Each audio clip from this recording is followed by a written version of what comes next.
Gen Con 2022, day 2, Deuces Wild here, continues, and I have the pleasure of sitting down with Bree Goldman.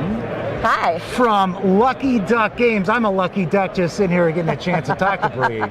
That's very nice to meet you. Very nice to talk to you. And I gotta say, this is the first time I've actually had an opportunity to speak with anybody from Lucky Duck Games. Wow. And first off, you have seen tremendous growth. Yes, we have. In the last we've 12 grown to 18 really fast. months. Really fast. In that time, we've more than doubled in size. We have almost 60 employees now. Wow. Yeah.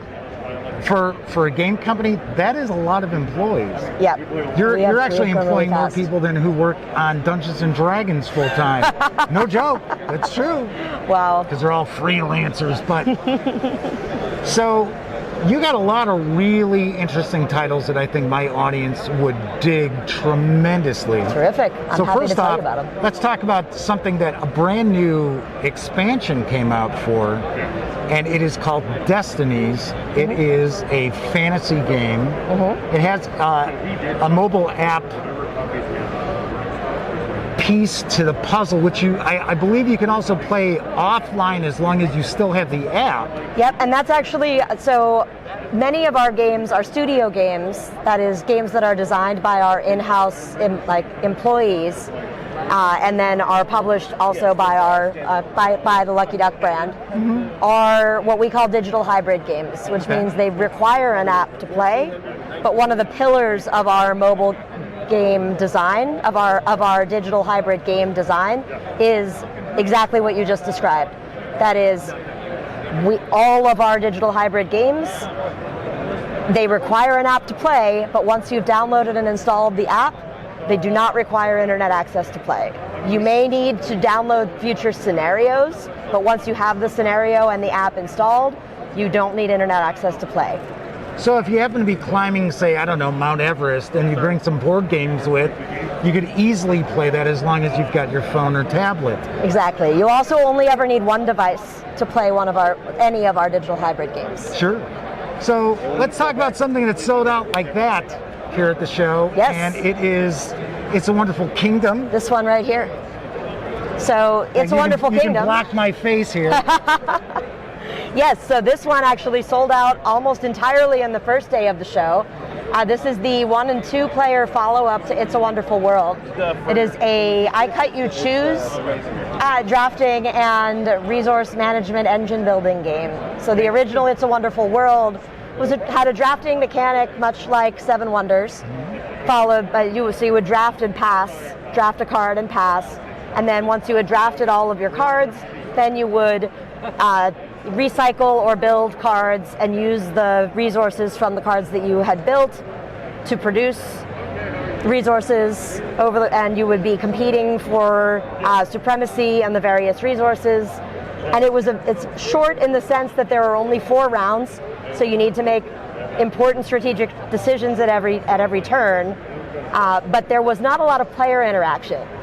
So now we have a solo and 2-player game in It's a Wonderful Kingdom, where you are, in the 2-player version, making I Cut You Choose decisions, offering cards to your opponent on each turn, choosing 2 cards from your hand, placing them out for your opponent to choose one side or the other of the board to collect as the cards that they will be recycling or building from at the end of that round. And the cards that you're choosing from in your hand now potentially include cards that they may not want, like calamity cards that have negative victory points on them, Sure. or giant rats or frost giants that can attack your buildings and keep you from being able to put them in your duchy even after you've put all of the resources that you need on them, until you've attacked that menace with soldier tokens. So usually your cards are placed face up, but you can also use trap tokens to place some cards face down. So you may be able to trick your opponent into passing on cards that you want to take on your turn, or taking cards that they actually don't want into their collection of cards that they'll be adding to their own duchy. So that's It's a Wonderful Kingdom. It has vastly more player interaction than It's a Wonderful World. And interestingly enough, if you did not know this, It's a Wonderful World was actually designed by Louis Armstrong. So, just in case you didn't know that, for you youngsters out there. Surprise! Who knew he was a game designer? So let's talk about a game that kind of is what introduced me to Lucky Duck games, and it is Chronicles of Crime. Absolutely, I'd be happy to. Because you've got quite a few expansions for that. We do, actually. Well, yes. So the original Chronicles of Crime was really the game that put us on the map. That was our first really big success. That's what I thought. And so that game it takes place in modern London. And then there are a couple of expansions for that. There's Noir, which is a noir setting. Sure. And Isn't there a Victorian age one? Well, there is, but that's actually not an expansion for the base game. It's a standalone game. Yes, okay, yes. There's also Welcome to Redview, which is more of like a Stranger Things, kids on bikes kind of like 80s setting. But then separate from that, there's also the Millennium series. The Millennium series all takes place in Paris. And these are standalone games. So Chronicles of Crime 1400, 1900, and 2400 each of them is a standalone game, doesn't require any other copy of Chronicles of Crime to play, nor do they require each other to play. You could just buy 2400 on its own and play that off the shelf with no other content. Sure. They are all digital hybrid games, so they do require an app to play. But just like Destinies, once you've downloaded the app and installed it and downloaded the scenarios you want, you don't need another device, and you won't need internet access to play. Okay. And I believe in 1400, spoiler alert, the killer is actually bubonic plague. So just Surprise! So you know. But one thing that you do have in these three games is an additional mechanic in each one. So in 1400, your character has, in the original Chronicles of Crime, you're but you are a police officer or a detective trying to solve crimes, trying to solve murders. In 1400, you are solving crimes, but you are also a person who has mysterious visions.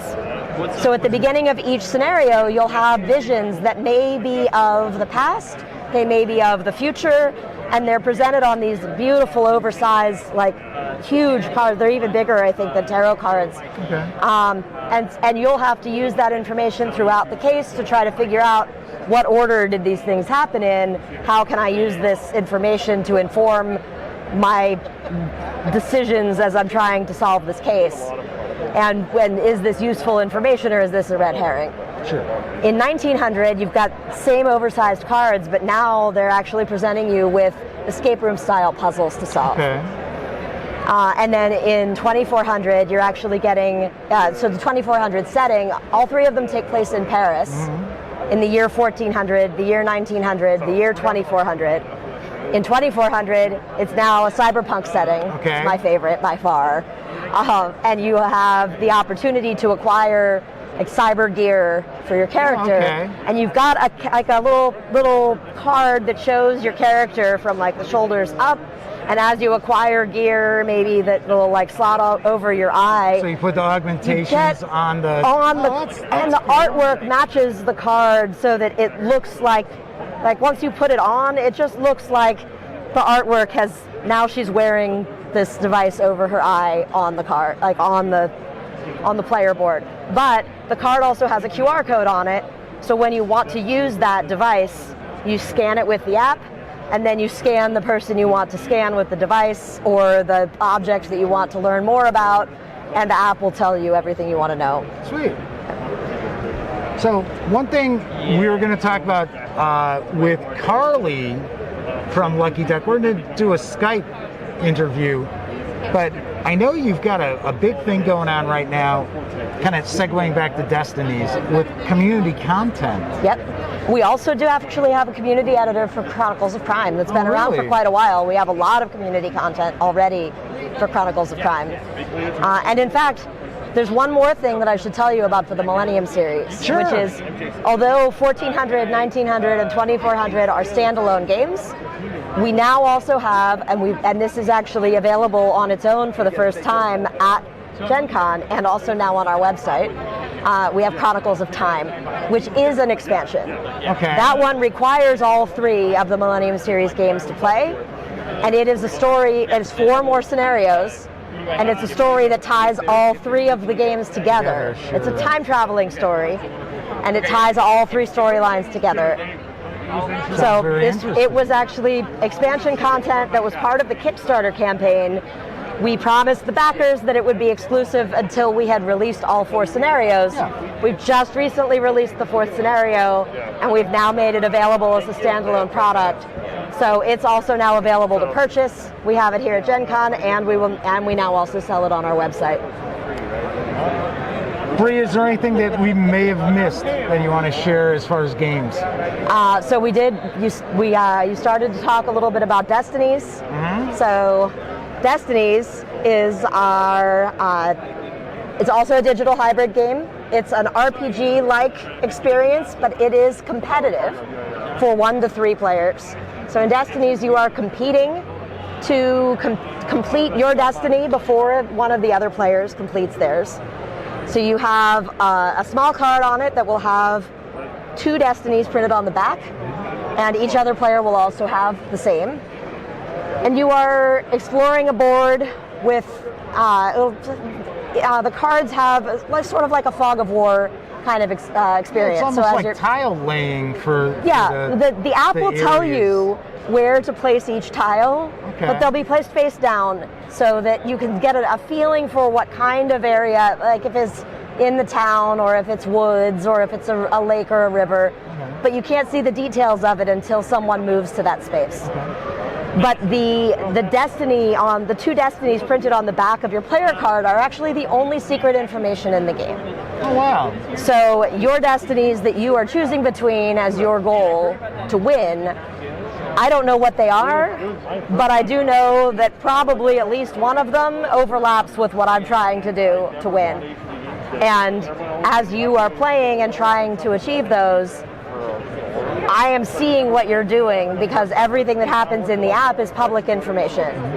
So I see where you're moving, I see what happens where you go, I see who you interact with, and I may see that you've gone to a place that has something that's interesting to me. And I may be like, I'm going to go there on my turn because I want to find out more about that thing. Because you want to fulfill your destiny before you fulfill yours. Right. Exactly. Because I believe only 1 player is going to fulfill their destiny. It is competitive, indeed. Yes.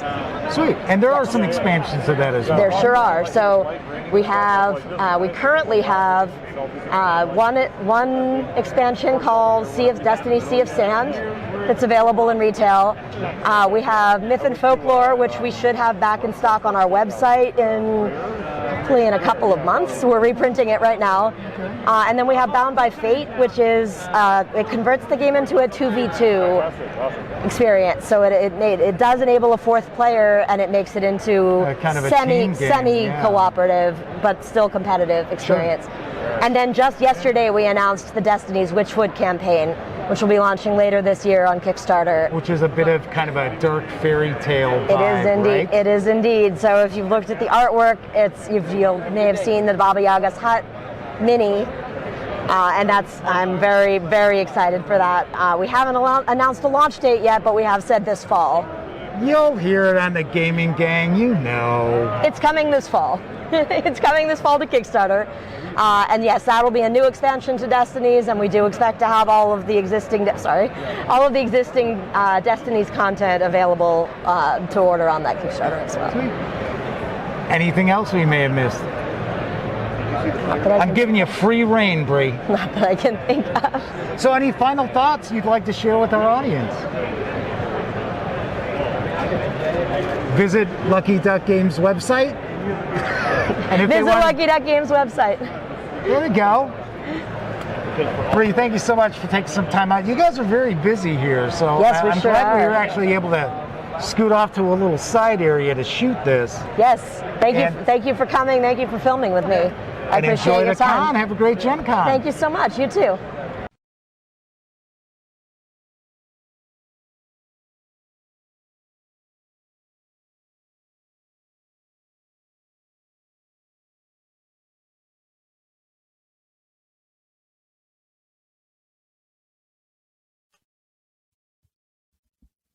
Oh, hey, you're still here.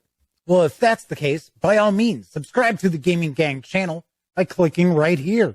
Check out the latest episode of the Gaming Gang Dispatch, or find out what YouTube recommends you check out from the channel. And of course, once again, I'm Jeff McAleer. Thanks for watching.